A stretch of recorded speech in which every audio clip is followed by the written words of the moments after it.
And please go to TV3 Ghana, Facebook, Twitter, Instagram, YouTube, Threads, and all the others that we don't know. Please go there.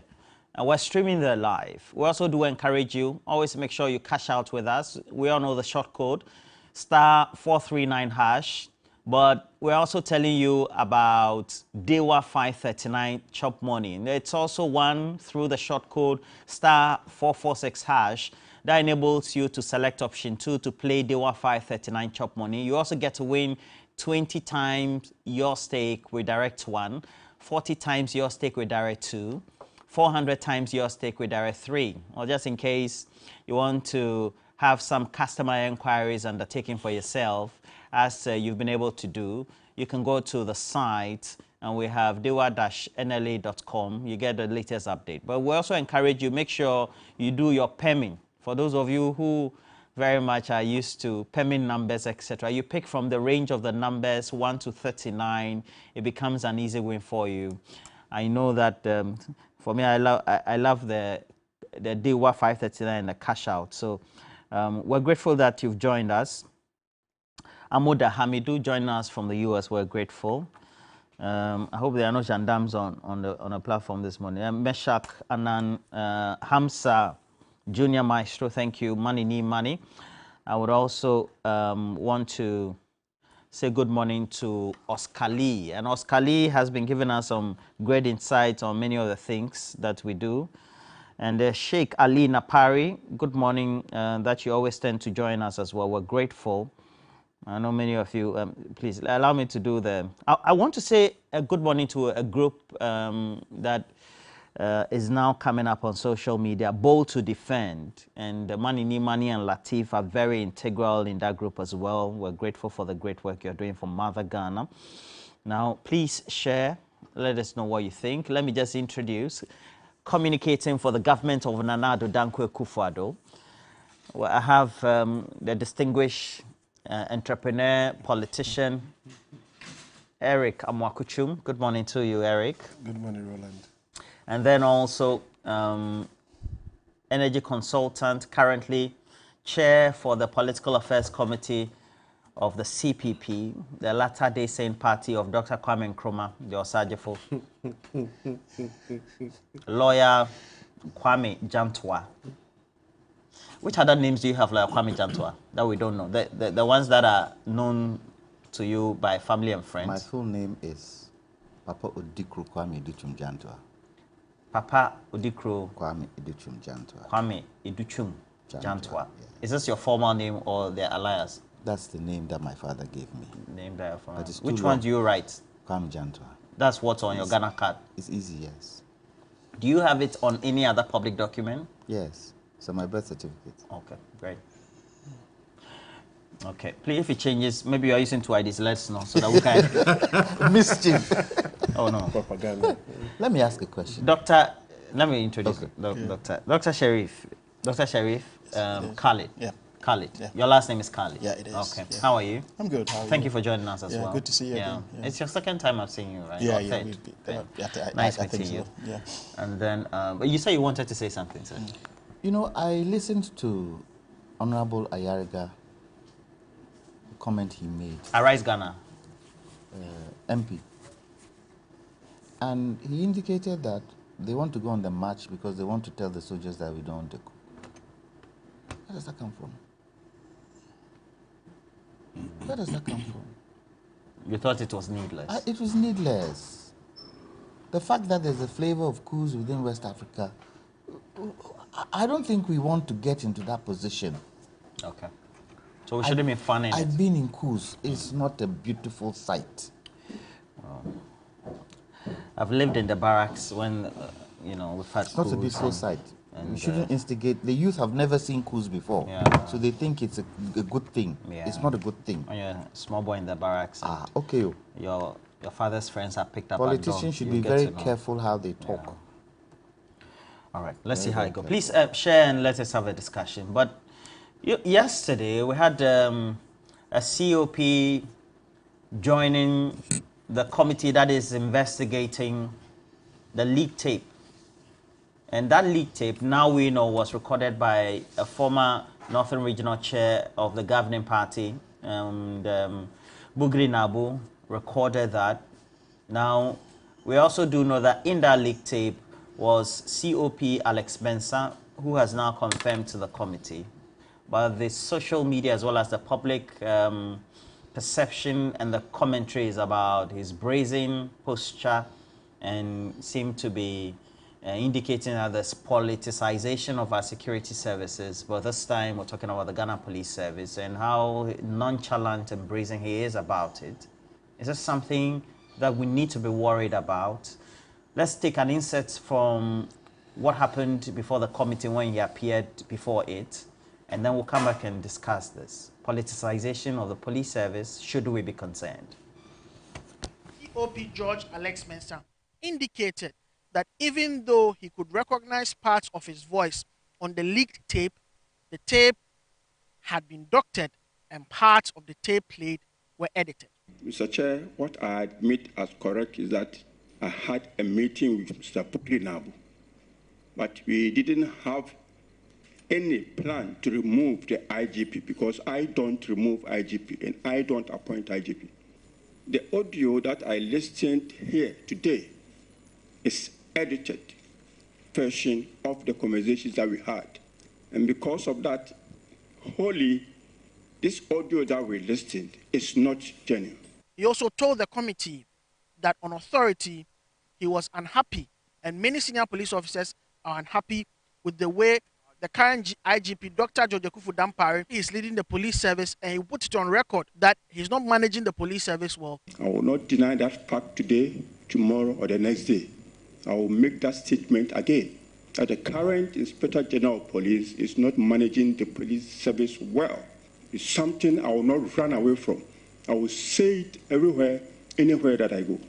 And you can do your own investigations, call police officers underground, and find out from them. Duke Menso Poku, TV3 News, Parliament House, Accra. Now let's begin the discussions and the concerns that have been raised. Mr. Makuchun, did you monitor and, well, perhaps even, did you even monitor the post comments from members of the public sectionally? And what do you make of it? Well, thank you very much. Thanks for the opportunity once again. Good morning to my colleagues here. Doctor, I'm meeting for the first time. Good to meet you. Good morning to you. And of course to the viewers of TV3 this morning. Interestingly, I think that when I got the topic for discussion, I was wondering exactly what we're being invited to discuss. Because as we speak, I think that Parliament is still, the committee set is still investigating the matters to ascertain or come to the bottom of the issues and find out what really transpired. There's been some denials as to if even the tape itself was authentic. Some also have indicated that they actually recorded the tape. But then if you are looking into the substance of the issues, I feel that, well, I mean, we have to look at it from a certain context. This IGP was appointed by the president. And per our constitution, the president is the only person that has the prerogative to appoint and disappoint. And so persons that find themselves in a private conversation somewhere, and I always use this word as self-aggrandizement, making them feel like more important than they really are, cannot really affect the change of an IGP. That's my view, to be honest with you. And I think that whilst we're even having these conversations, really we need to delve into the issue of capacity. That if somebody even goes to have a conversation somewhere, or a group of persons have a conversation somewhere, are they able to actually effect a particular change? And it's on record that I think the last time I was here when this matter came up, it was on public record that even some of the conversation that had been Taking place. and even in the tape itself, there was an admission that people or persons who felt like that about the current IGP had even found their way to the presidency to try and effect a particular change. And the president says that he's happy with the work of the IGP. So as far as I was concerned, if I'm being, maybe I'm being too simplistic on this issue, as far as I'm concerned, that actually, I mean, it's a non-issue. It's a non-issue. But of course, I mean, when these things happen, especially when we are talking about a key component of our security apparatus, and if certain instances like that happen and there's maybe a seeming politicization or partisanship within the police service, of course, then it has to be investigated, it has to come to the public domain, and when we need to find ways of making sure that these things does not fester and affect the independence or even the professional nature of the police service.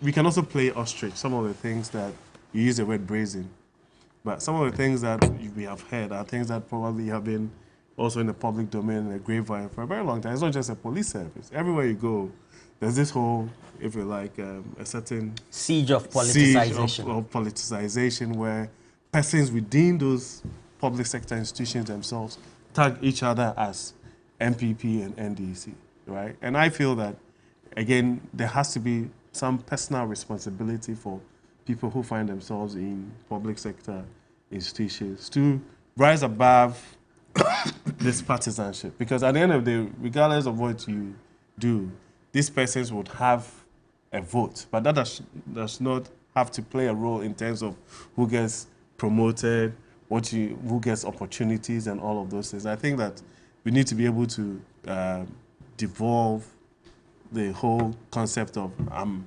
aligned to a political party and I'm in a public sector institution to provide a particular service or play a particular role. You know, so honestly, I was struggling to look at the merits to understand exactly what even of the topic. As we speak, even when it comes to the issue of coming to the realization of if this tape itself is authentic. I don't even know if the parliamentary committee is actually even the right place for that to happen, because then now you need forensic experts and all sorts of things. I mean, today, I don't know what powers they are clothed with. I think that, I mean, the Act says it, but can they go all the way to the bottom to actually authenticate the tape to start with? You have a technical person on the committee. I agree, but the point is that... So they can. After that, then what's next?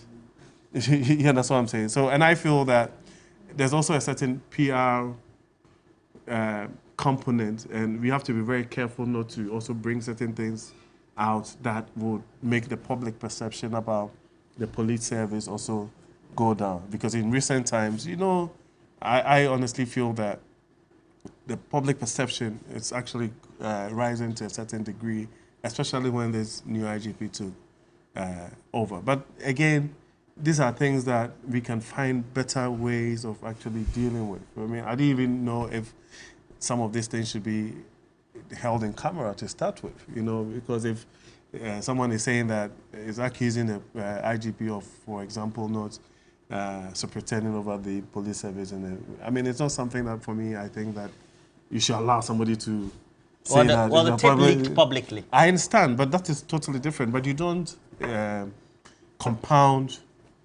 the issues by listening to these things in the public domain, because it's a security, it's a key component of our security apparatus. But again, of course, I am not a repository of all the knowledge in the world. I feel that even if they want to do so, some of these things probably can be held in camera, especially when it comes to details around the police hierarchy and all of those, because these are key persons within the structure, right? And you don't expose these persons to this whole public display, as far as I'm concerned. But by and large, I think that, I mean, the committee is also clothed with some powers to be able to probably get to the bottom of the matter. But the police service itself, to be honest with you, also maybe would have to do some introspection, you know. And there's nothing wrong with, you know, going back and really looking at the structure itself and how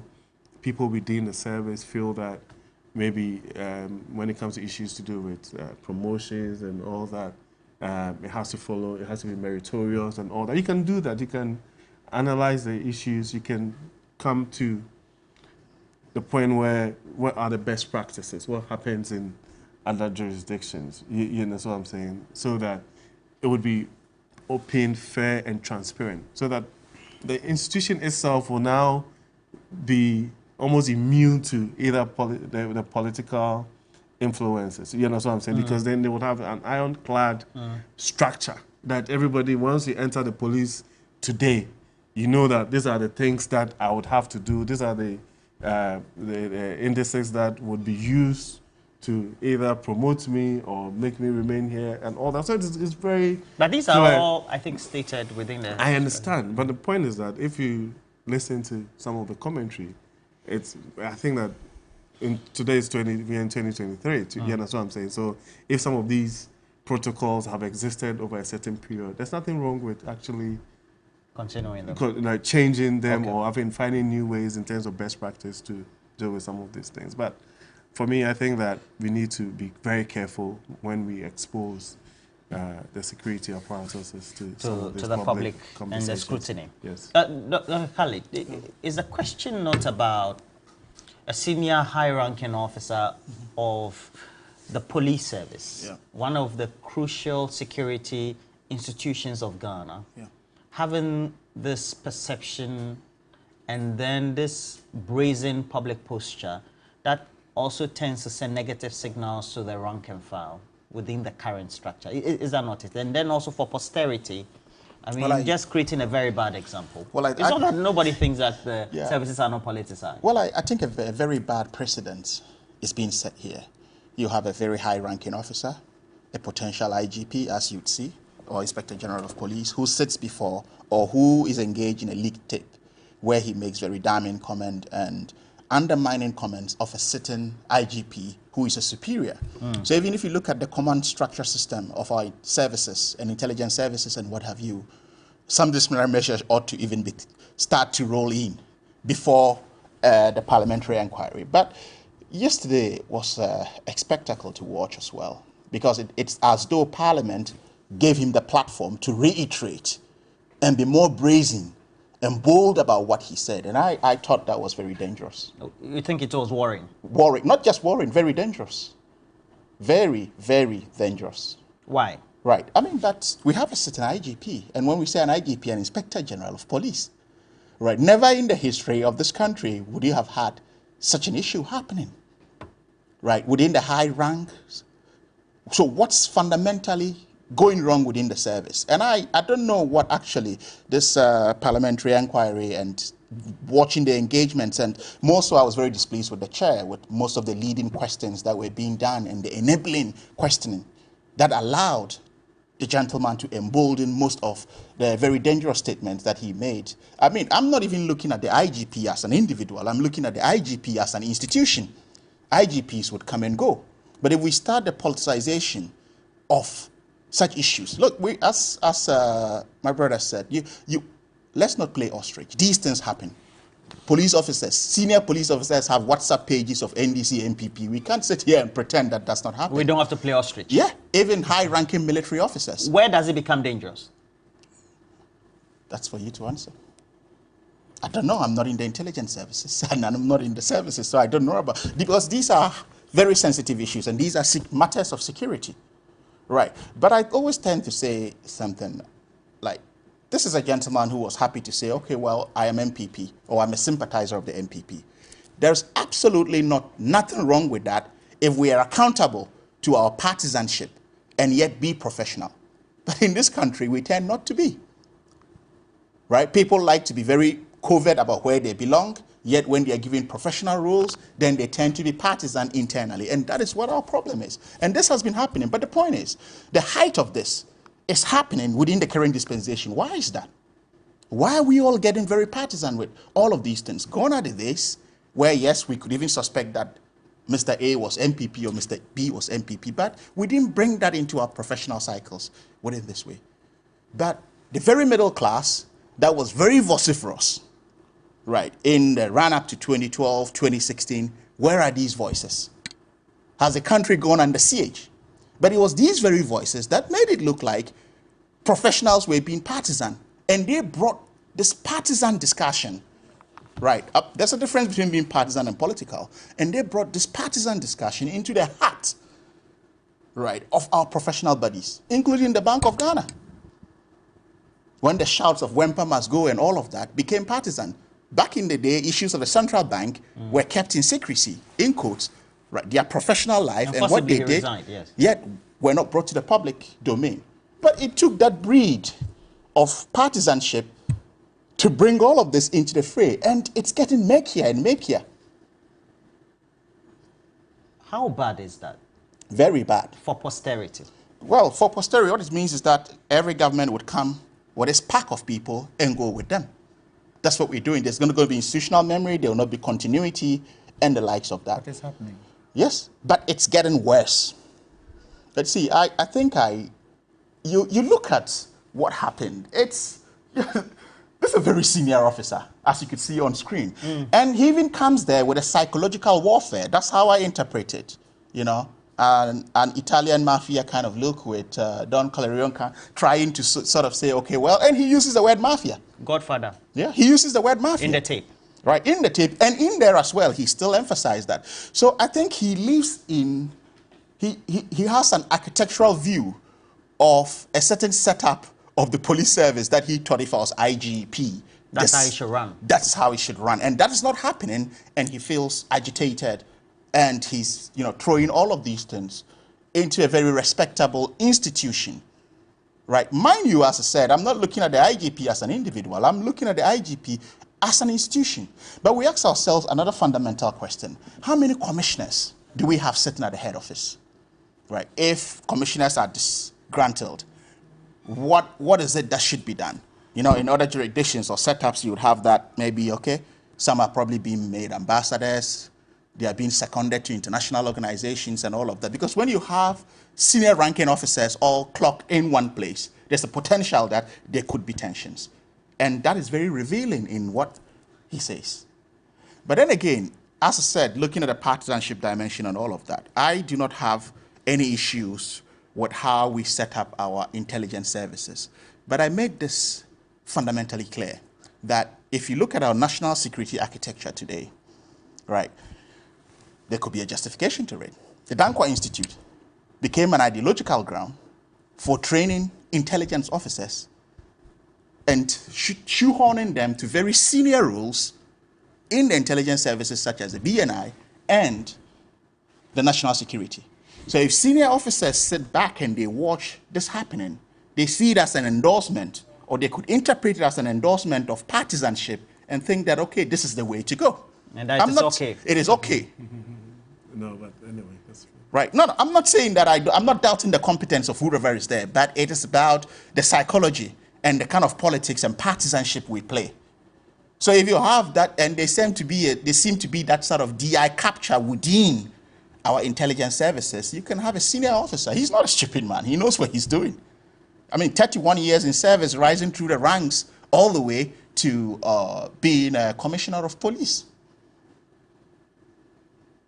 Right. But again, I think I have a friendly advice for the IGP.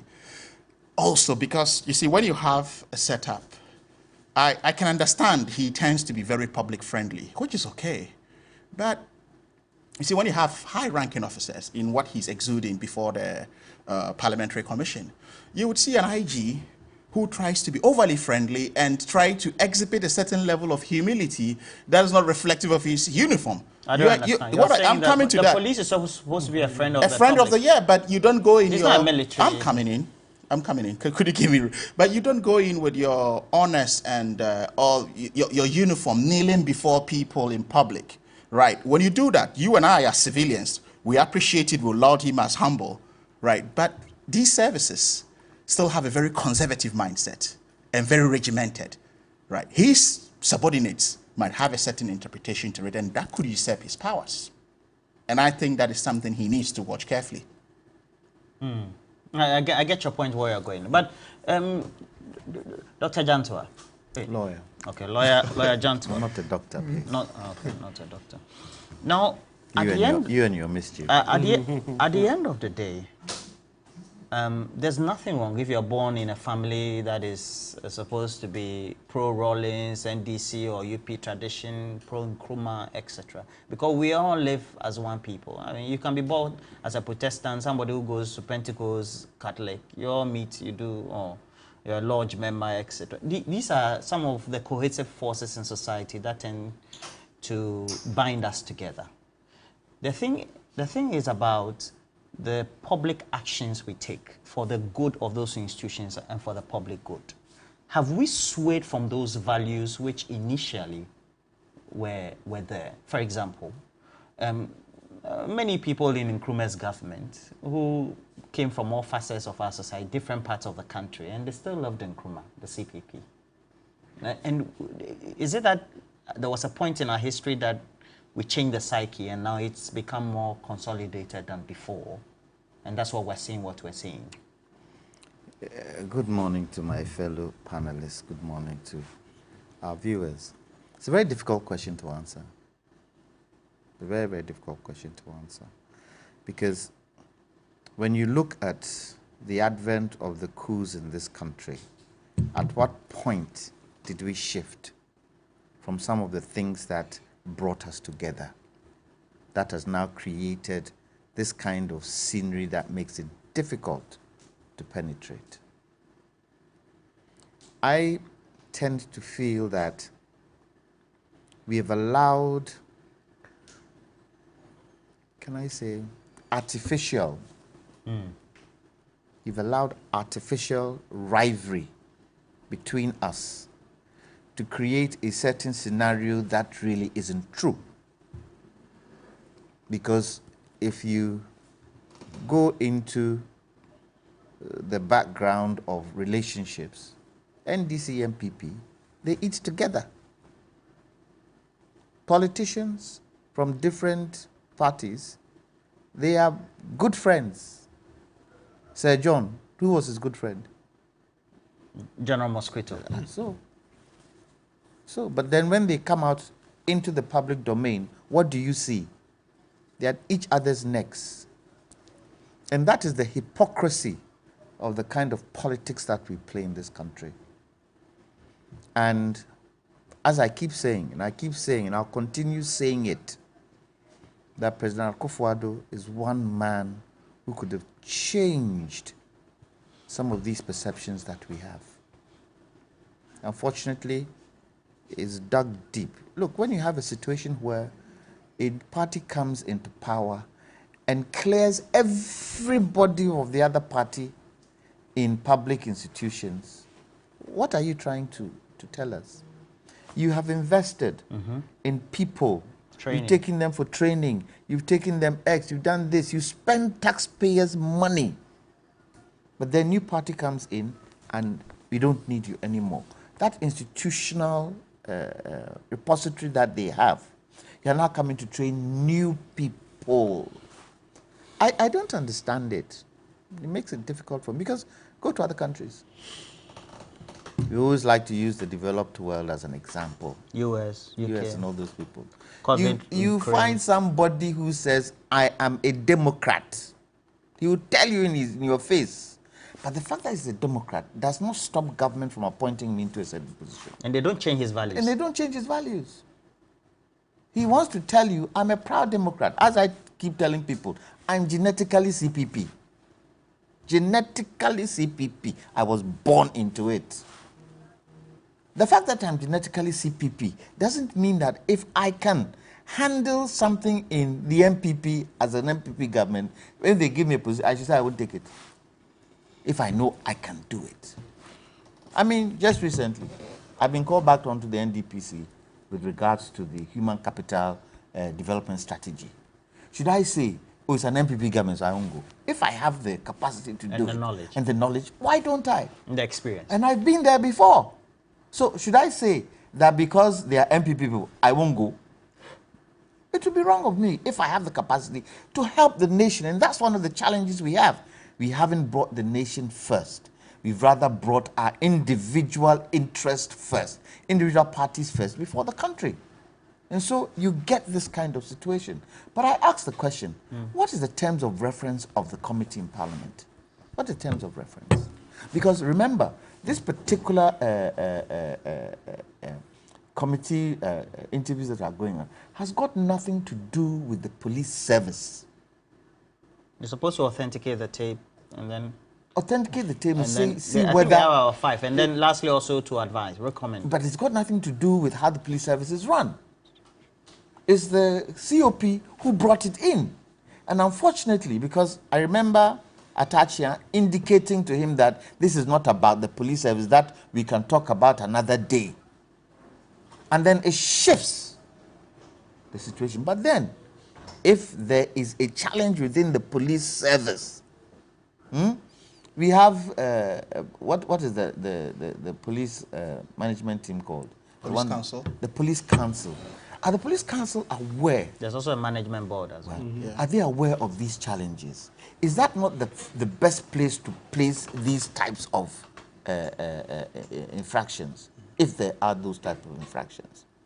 But then the question is asked, if this particular, the terms of reference is to find out what happened, what's the next point? You mean after? After, when it goes to... The same point when it goes to Parliament, what happens after? If it needs to go to court, somebody has to take it. Who will do that? What kind of remedies are we looking for with this committee? What kind of remedies? Is it just to expose that, oh, this one said that, this one said that, and then the case dies? Is that what it is for? So sometimes you ask yourself, what's the use of such a committee? Somebody says something. Another person says something else.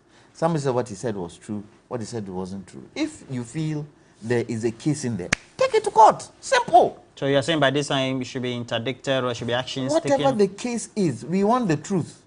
I'm not sure this particular committee will bring out the truth. How? Tell me how.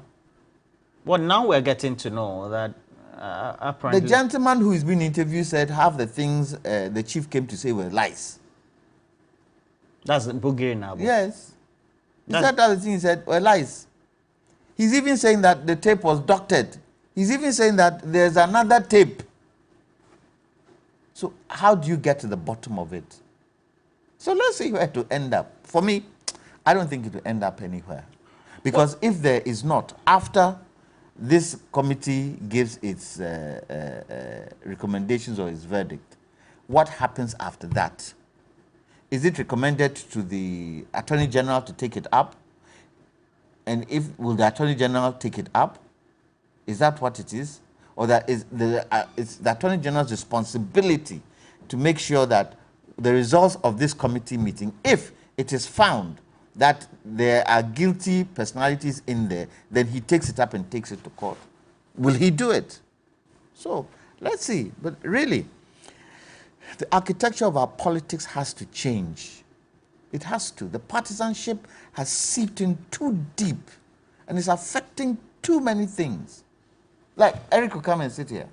He will say something just because he's MPP. Even if he's saying is true, I, as if you won't agree with him. Because I feel if I agree with him, it's giving him ambience. No! I should be able to agree that, Eric, what you're saying is true. But do we do it? I mean, when we have these political discussions, practically, do we do it? We don't. Because we feel the people sitting out there watching us, our parties watching us, will question us. But you, Mr. Eric, Susan said this. Why did you agree with him? Why didn't you oppose him? But maybe what he's saying is true.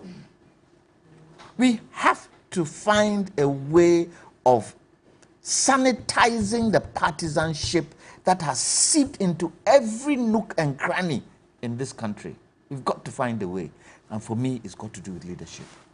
It's got to do with leadership. Where do we bring the change? Because right now, we know that, we've always known that, I mean, individuals will align, etc., in these public institutions. But the examples we're setting with the individuals making these public confirmations also mean that in future, somebody can choose to be brazen and say, I mean, I'm for this, and so it's my time. Whilst we have to let the institutions be strong and work, just like Obama came to advise us during his visit in the Mills administration. So, I mean, you need a critical mass of certain kind of people in politics, a critical mass. To effect the change. To effect the change. Have you even taken time to read some of the commentary from some of the people who join the social media? The viewers. The viewers and the kind of stuff that they write about. Very partisan. Very partisan. And almost some of them are actually extremely insulting, you know. But as far as they're concerned, I mean, some of them are even writing these things to catch the eye of whatever political party that they're part of and all of those things. I mean, if we're saying that we're doing a democracy and I prefer an opinion and you disagree, you can also disagree and point out or prefer your own opinion. But it doesn't have to be insulting. I can't sit here and insult my colleagues here. I mean, Kwame is my senior. I mean, maybe we are contemporaries, but I can't insult him just because I disagree with him or say that whatever he's saying makes no sense. So we need to also appreciate something. And he said something about the fact that even on the outside, politicians actually mingle. They're friends. They're friends. I mean, I remember, I don't want to mention his name. My son used to play football at the Lizzie Sports Complex. East Legon. East Legon, right? And one of the, okay, there's something wrong, Sam George, right? His son also plays there. So we are playing football, and we are standing there. And you're interacting. And we're interacting. As political enemies in the public. No, but it's not even as enemies. As political enemies in the public, so, but friends. Yeah, but I'm just saying that. So in the private. You would find yourself in situations where you actually even are connected. People are connected by going to school, being the same dormitory, roommates, all of those things. So it is not a war. One of the other things that honestly is also like important is even the Constitution itself. And we've had this conversation about a constitutional review and all of those things, and nobody really pays attention. I remember when I was a Did you policy. say we don't need it? No, when I was a policy analyst at the IEA, I don't know if Kwame, you were Kwame, were you on the IEA committee on the winner takes all? No, I think it was Bernard Mona and a few of the other guys, Atik and all of those things. And I remember very well that even the general secretaries at the time, I think Isidun Ketiano would be asked to come to the IEA platform to discuss some of these things. And what's interesting is that when you're in opposition, the winner takes all concept is actually a very laudable proposition. Now, once you come into government, then all of a sudden, it's not like a laudable proposition anymore. And we have to be very candid with ourselves. For example, there's one thing that the president was pushing, which was the election of MMDCs and DCs. He wasn't committed to it. No, don't say that. The president was extremely in opposition. He was. No. But we went through a process where at the point we thought that we even had some kind of consensus with our brothers in the NDC. It turned out that later they didn't even want it. But you know what is interesting? And I'll say this. Even what is interesting is that at a point there was a certain internal resistance within the party that, MPP. Oh, but when you want to appoint MCs and DCs, they are supposed to be almost some kind of reward for people, persons. But in the bigger scheme of things, where, do you understand what I'm saying? In the bigger scheme of things where you have people, if you're saying that we're even doing best practice, where at the democracy should actually resonate at the local level. We don't want to do that. You understand? So it's all about an orientation where we feel that, listen, we are having a conversation around nation building, Ghana. You know, I'm MPP. You can't take that away from me. It's in my blood. It's blue. You understand what I'm saying? But the reality on the ground is that once we come to this kind of platforms and these conversations, then we have to rise above the partisanship, right? And have dispassionate conversation. We can disagree in terms of the direction and what needs to be done and how to execute some of these things. But in reality, if we're all, striving towards a certain direction, it shouldn't be that acrimonious.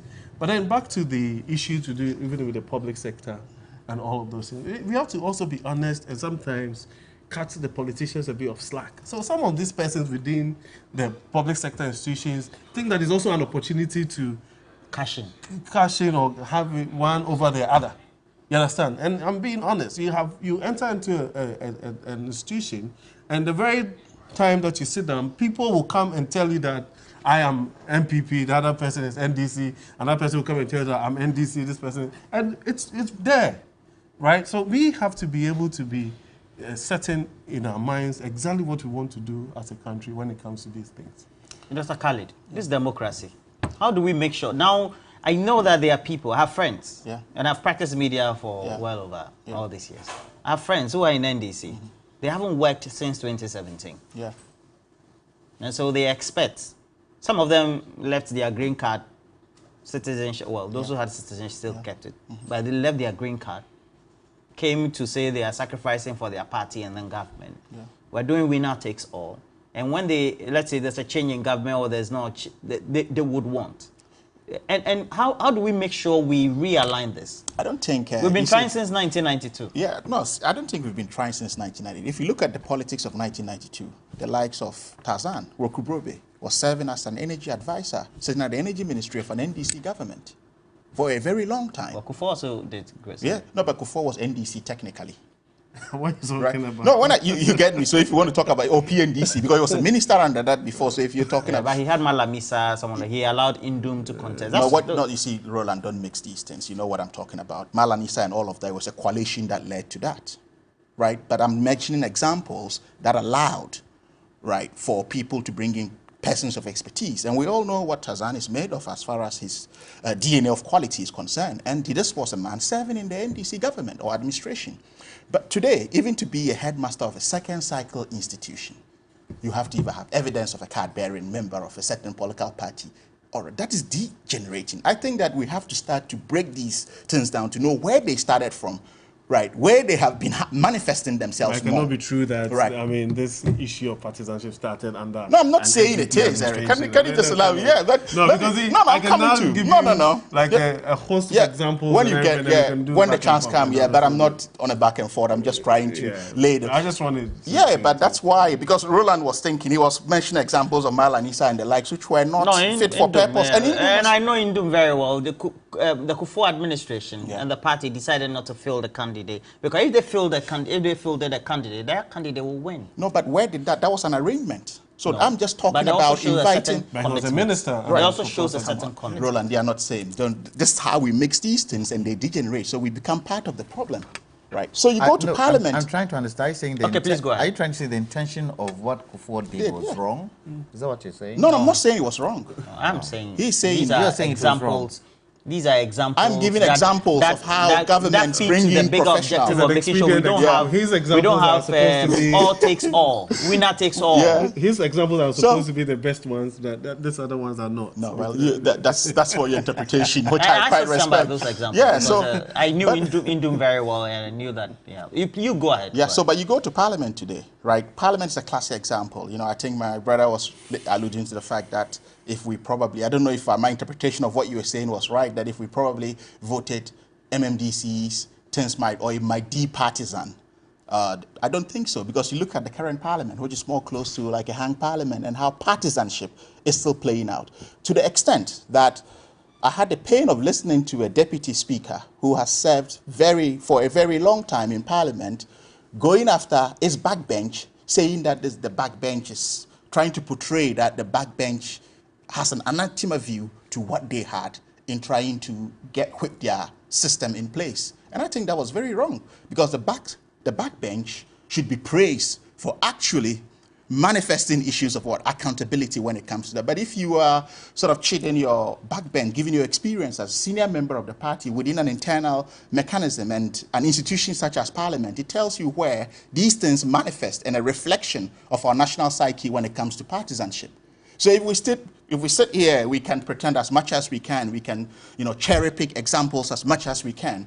But at the end of the day, because if you look at, I think that we often say that at the apex, we are friends, we talk along. I think it is the over-excessiveness of the patronage of our comfort as middle class and as elite politicians that is entrenching these issues. At the grassroots level, they sit under trees, make their own noise, eat together and do whatever they want to do, right? But our excessive luxury that ought to be sponsored by a certain partisan interest is what is, entrenching these issues, which we all do at the cost and expense of majority of the downtrodden. And I think we have to begin to shape that until we're able to do that, we'll sit here every day, pat ourselves at the back. I think the only time we have by partisan views is when we have personal interests that sponsors that excessive lifestyle I am talking about. And yeah, we shouldn't pretend about it. It's happening. You recall to the privileges. Yeah, it's happening. I don't want to be called to the privilege. I haven't referred to Parliament, actually, because I'm talking about you and I and everyone else, including everyone. So let's try as much as possible. At the apex, if we can reflect that, then that can go a long way, because they're looking up to us, right? You go for I've been on political campaign trails, midnight, 2 a.m., people come out barefooted, waving at Land Cruisers that drive past. It tells you the inspiration they drive from the apex. So if we're not getting it right, they can't get it right. Okay. They even get it better than us. So for example, Lawyer Kakri Samoa, before you says that, I don't see party politics as being the cause of the difficulties you and your panelists have identified. It's rather intolerance. Everybody is unique, and we accommodate everyone in order to live as a community. And so we must learn to tolerate each other, and all will be well. But Roland, one last point. One last point. I think that we should be overt about our partisanship. When you hide, there's nothing wrong with being partisan, right? Central bank governors and Federal Reserve chairs would say, I'm Democrat, I'm Republican, yet they are under a Republican government or what have you. So if we're able to do this, there's certain accountability to what we do. Like I encourage my other professionals. I'm an associate professor. I sit on national TV. I wear 2 hats. I say, okay, well, I do this, but I belong to the NDC. Then you judge the accountability of my engagement based on that, rather than us always hiding under the cloak. At the end of the day, it has to take the commitment of the establishment, the party of the day, to say that I want to be inclusive. And that is why I cite the period of the Kufuor administration, when there was the commitment. It's the commitment, is that not it? Roland, I've been on the media since 2006. Fantastic, man. And I have looked at those stations that are owned by politicians. And if you go on a station that is owned by a politician and you say something that is ultra-virus to what they want you to say, look at how they come at you. When they open the phones, look at how they come at you. Just because we are a certain way aligned. Should it be so? It shouldn't be so. Number 2, not until and not unless we see politics as a service. If we continue to see it as places to make money, it creates problems. And for me, that's one of the biggest challenges we have with our politics. There are politicians today who have never worked before, came from university straight into politics, who are multimillionaires today. Say that again. There are politicians today who have never worked before, came straight from university into politics, who are millionaires today. They've been in politics all through. How do you expect the ordinary man that you're talking about to see such a thing? Not until we see politics as a service. You come in, give your service, and leave. Not until we see it as that. These challenges that we face would continue. The partisanship that we have has got to do with what do I get from the position I've been given. That partisanship. What do I... Look, who said it? Somebody said, when they are vetting people who have been appointed, look at the people behind them. The people who come and sit behind them, look at them. The chiefs. Yeah, all the family people. The church. What the idea befie, your man, Minister of Finance, what the idea befie, that mentality has to change. Because you're given a position to what? To build the nation that would help everybody. And not unless we can break that, it will continue to create challenges and problems for us.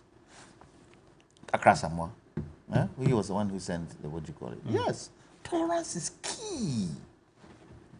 If you go to the British Parliament and you see a backbencher attacking their front bench, and it happens because the backbencher, the interest of the backbencher are the constituents. And they even mention some of the constituents' names about certain things that the front bench could have done. But it doesn't, because they've attacked the front bench, it doesn't make the front bench, oppose what they are saying. They take it in good stead and try and rectify it. Does that happen here? How many times do you see our backbench in Parliament even getting up to speak? How many times? And so the whole political architecture, as a nation, we've got to sit down. Everybody sit down and say, this has to change. And that change should transcend to the lowest people. The sad thing is that a lot of our citizens do not understand what it means by politics. And a lot of our people seem to want to do choboy politics all the time. But choboy politics creates problems. We have NCCE, we have other institutions. They need to take this particular issue up and start, and not even only people in the constituencies and in the polling stations, but classroom. Yeah. That's where you start from. Mani I should ask you, you are a CPP and PNC is your friend? Yes. Okay. Yes, I have always said, the CPP as a party cannot do it alone. And I don't even look at it as the CPP. I look at it as the increment groups. And if the increment groups cannot come together as one, the CPP is wasting its time. Right. All right. Amoda Hamidu says, how can a man of the stature of the COP allow himself to be recorded and later say the tape is doctored? Who will believe this? The security of this country has to be taken seriously. Okay, and then also there's this one says, can you remind Mr. Makuchum about the capacity to effect what the change of IGP Dampare is? Some allege that coup plotters are being prosecuted in court for holding discussions purported to overthrow government. And now one of them is the Dr. McPalm and others. The state failed to play to the hearing of Ghanaians the alleged coup plotters meetings, yet they are in court. Is he there talking about people who don't have the capacity to execute what is captured on tape? All right. So now let's move on to the next one. Myself, I'm trying to find just before we move on, I think it's the let me ask diction. a question. Let me ask you, please. Let me ask a question. The IGP position, is it always lobbied for? The man makes it look like it's exactly. lobbied for. Yeah. It has to be by merit. When he said that, I was wondering, No, but is it because of that there's bad blood? But Roland, I don't see it. I told you that he has a certain psyche of the office, and which is fueled by a certain partisanship. And for him to, I mean, it tells you the kind of IG he would probably have been. You go to a lame duck politician like Buri Nabu, because what's Buri Nabu's power now? If you had even gone to a party chair or general secretary, we can understand. Right. He's an influencer. But you could see that Bugri himself, you listen to the tape carefully, was using it to relaunch his own career back into the MPP when he was praising Baumia and making it look like it's a support for Baumia. He knows the tricks so are there. everybody has interest. Everybody has interest in that All right. tape. It's a very interesting one. On the other side of the news, we also had a court directing the Office of the Special Prosecutor to defreeze the garnished accounts of Madam Cecilia Dapa, the former sanitation minister. Now, let's put that on the screen and then we'll get to it. But also we do know that it has raised questions among key civil society individuals and even members of the public whether the special prosecutor is independent after all, etc. But we also do know that, well, when somebody has been accused, you also have to give an opportunity, or the uterine partem, as they call it in Latin and law. What do you make of the responses to the court decision yesterday? Responses from who? Generally the public, that it shows that the special prosecutor is not powerful after all, and all that. Even though, of course, the other side of the argument is that until you are proven guilty, you are innocent. Well, I mean, I think that every constitution has inbuilt checks and balances. What we have is no different. You know, sometimes I always say that we kind of almost pick and choose what is expedient for us when we want to discuss this whole concept of democracy. Is that the case? Because we have institutions. The special prosecutor itself is an act of the Constitution. It's an act that has legal backing. was promulgated in Parliament. They have the responsibilities and regulations and all that they are supposed to be bound by. And then you have your Attorney General, you have your judiciary, and you have all the systems in place to do the checks and balances. And then you have a citizen of a country that has been accused of one thing or the other. It could be anybody. It doesn't necessarily even have to be a public official, right? So you go through the process, and then the process actually indicates that at this point, what you're seeking to do is not constitutional, or you don't have the right to do that at that particular moment, right? And I think that we should be applauding ourselves as a country to even have that semblance of a structure and a judicial process that you can follow. You know, sometimes when persons are accused of doing stuff, there's the whole concept of even the court of public opinion and prosecution, where it's, oh, she's guilty, take the money. You understand what I'm saying? But if you take the public official out of the equation and it's just an ordinary individual, a citizen, or a random person walking around doing their business, and they are subjected to that, you would find that then the commentary becomes totally different. It means that we are picking and choosing how we apply these processes. I believe that if the OSP also believes that whatever the High Court has said is not, they don't agree, they are in disagreement, the process can be taken to the next stage. The next stage is go to seek a higher court, an appeal court, isn't it? Can go all the way to the Supreme Court. Even when you go to the Supreme Court, you can actually go and seek a review, right? So I feel that if you're a Democrat, and you're a consummate Democrat, I like these things. It's interesting for me as a country in sub-Saharan Africa. So you're saying these are just institutions at work? Yes, because there's no other way, right? In times past, we lived in this country where persons have had 5,000 Ghana cedis and 50 cedis, whatever, and they've been tied on the stake and shot and killed in this country. It's happened before. You understand what I'm saying? So for me, if we want to go by the democratic route, the tenets of democracy, we have to be a bit patient with some of these things. We can't live in a democratic environment and have expectations of things that are supposed to be arbitrary without recourse to the law, right? So the OSP has done what it thinks that it deems fit. The woman also has a right to seek to legal representation. She's done, so the process is going to redress. And redress. So yes, let's see how it plays out. But as far as I'm concerned, that's our democracy that is working, and there's certain things that we can commend ourselves about.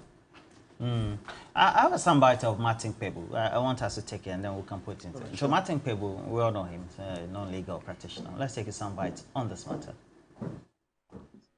The one on the seizure, I expected OSP, that's the 590,000 and the 2.7 million that was found in Madame Dafar's house, where it said that I expected the judge to be able to scale the procedural lapses of the OSP and to confirm that seizure so that those assets will remain seized whilst investigations go on.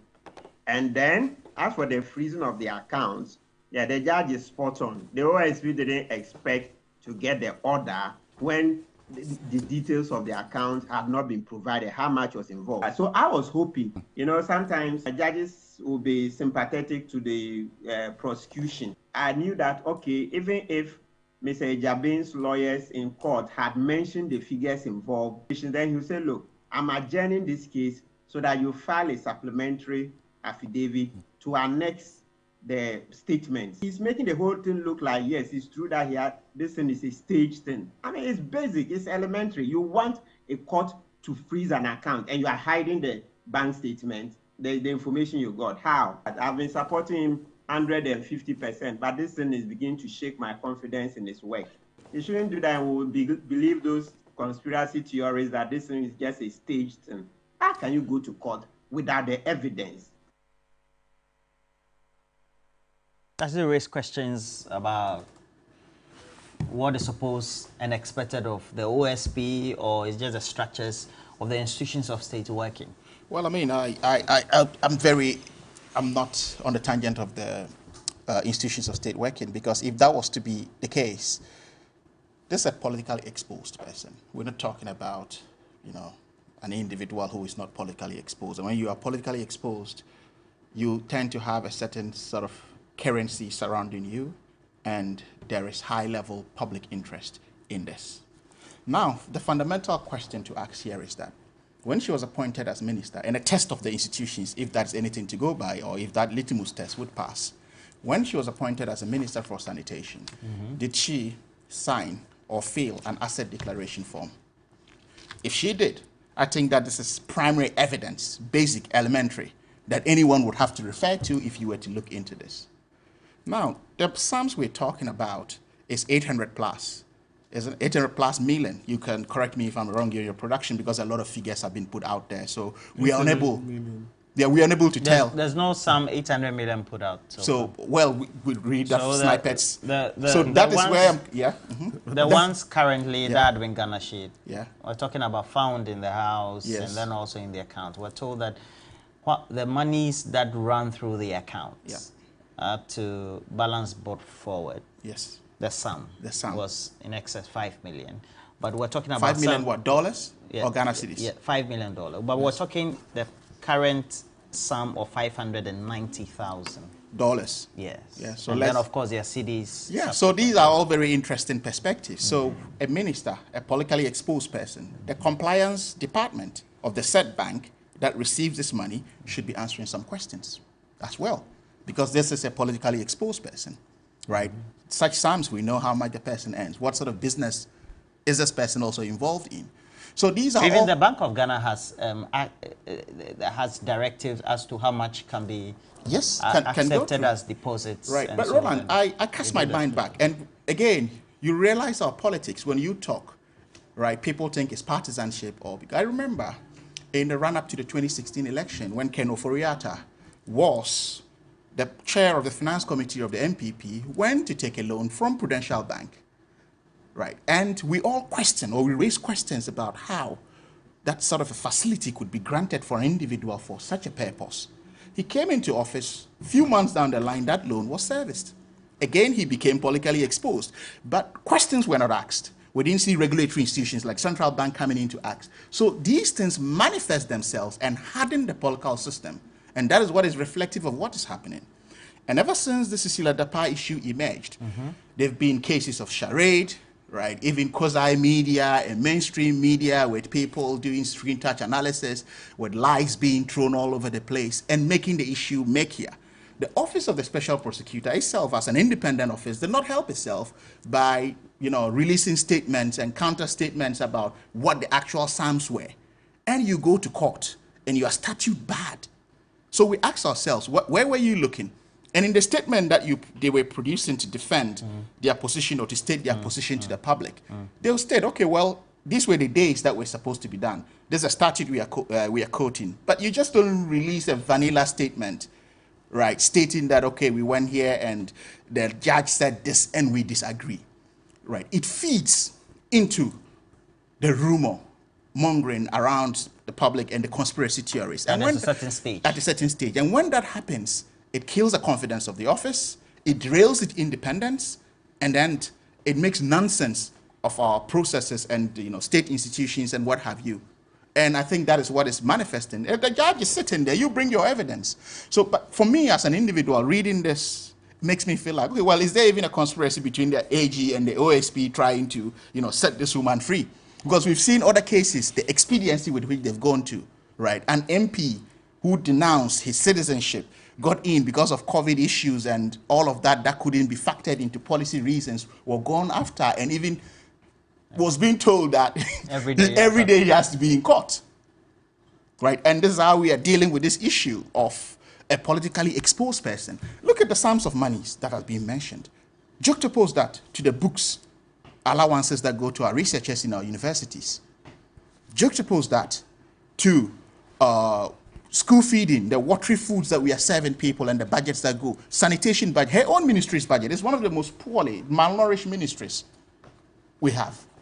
and we have such psalms with her. Nobody is explaining for it, and we are still going to court and having the AGs. I think that more ought to be done about this. Either than that, it'll kill the morale of the public, and it'll embolden people to do this the more. Don't forget, someone was fired and went home for just thinking that I want to make 1 million. Victoria Hammer. Yes. Is there confidence fatigue developing among the Ghanaian people, the public? If you look at the letter that Honorable Cecilia Dapa's lawyers wrote to Joy FM, it tends to it tends to sit in with the verdict that the court gave. And forgive me, I haven't read the verdict fully. But I think one thing that the court sidestepped was the act of the OSP. So let me read. Which part of the act are you reading? The first bit. And I quote, "An act to establish the office of the special prosecutor as a specialized agency to investigate specific cases of alleged or suspected corruption and corruption-related offenses involving public officers and politically exposed persons in the performance of their functions, as well as persons in the private sector involved in the commission of alleged or suspected corruption and corruption-related offenses. Prosecute these offenses on the authority of the Attorney General and provide for related matters." For me, the question is on the process and procedure that the OSP used to do its work. What does this say?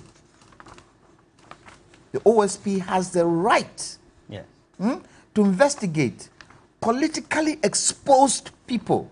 Is Cecilia Dapa politically exposed? Yes. That money that they found, where did it come from? If for anything at all, I expected the court to ask, the figures that you brought, can you authenticate it? With documentation. With documentation and all that. Because there is a suspected corruption which the OSP has the right to investigate. Law. He is the gentleman who investigates corruption. And the court should have taken that into consideration before giving the verdict it gave.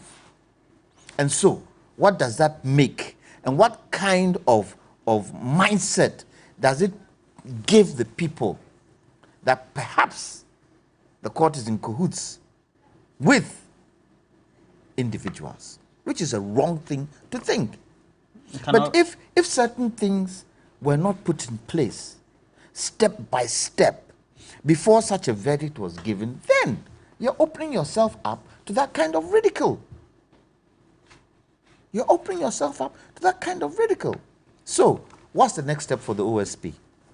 So to go. There has to be a next step. And probably he's got to sit with the Attorney General. Yes, but is he not under the Attorney General? He says he's independent. Is he not under the Attorney General? Does he not take instructions from the Attorney General?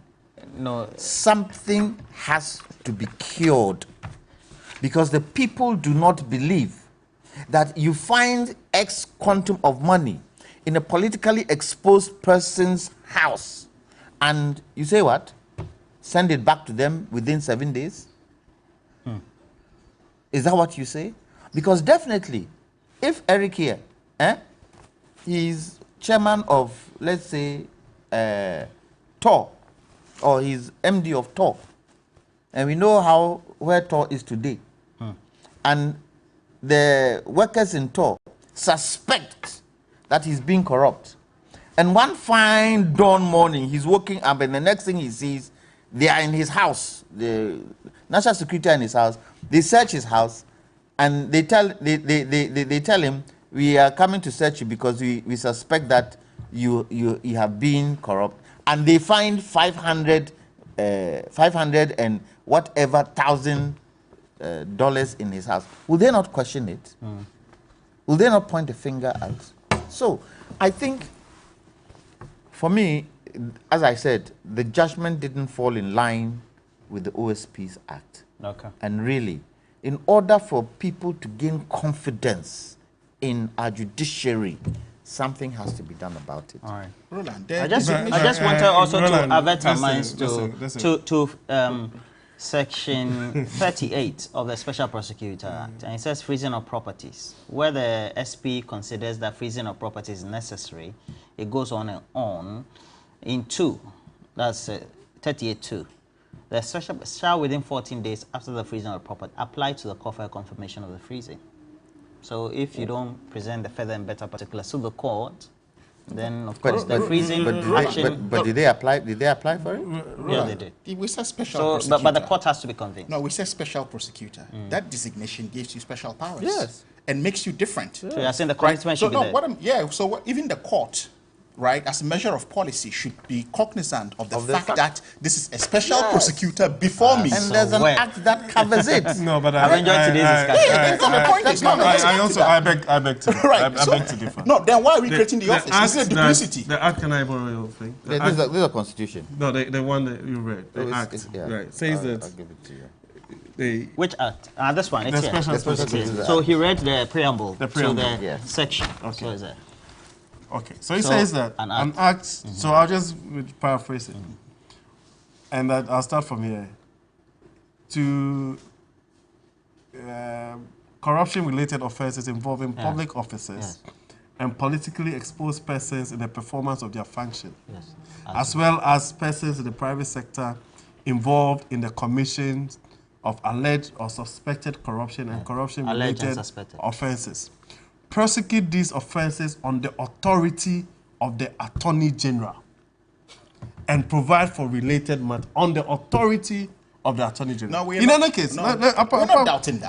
but in any case, Right. in any case, when you go to court or there's a verdict from a court and it doesn't go according to what either public perception is or what you call popular opinion is, it does not mean that the court has done anything wrong, because the court is there, the judge is there to interpret.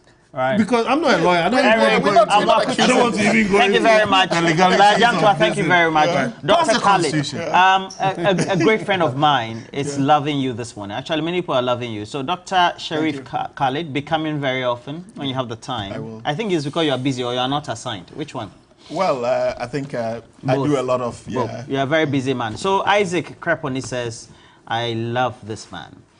And then also Musa Abaton say, I must be frank with you, we're losing confidence in the judiciary. Look, we are not robots, and we know the legal gymnastics, and so that's a public perception again created there. We'll do cash out very soon. Again, we encourage you. So the short code is *439#. Kizito from Tema, isn't it surprising seeing this coming from the High Court? The president has marred the judiciary, and COPA Alex Mensah has shown how he can be wicked towards others. All right. We also have this one from Eric from Ashalibochi. We want democracy, but politicians are hiding behind democracy and robbing off the nation. God have mercy. Eric from Ashalibochi. Seidu Salaga, good morning to you, Seidu. I'm gripped with so much fear listening to COP Alex Mensah. From his face and posture, I see Ayawaso times 10 in 2024 in favor of the MPP if he becomes IGP. Well, he's retiring as well. And so we have a couple of them as well. Engineer someone. Now let's do cash out. So we encourage you. The short code is *439#. Let's do the draw. 3, 2, 1. Let's go, Brenda.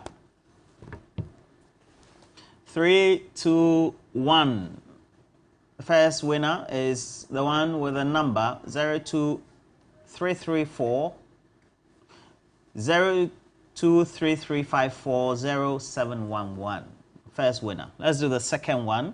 Cash out. All of you be cashing out, or you don't like cashing out. Now let's do the second draw. Eric is the businessman, so he will lead the pack. So cash out. Let's cash out, please. Cash out. So we have 054 9771 as the winner. Engineer Asama, good morning to you. Thank you for joining us for this discussion. Sheikh Napari, good morning to you as well. We're grateful.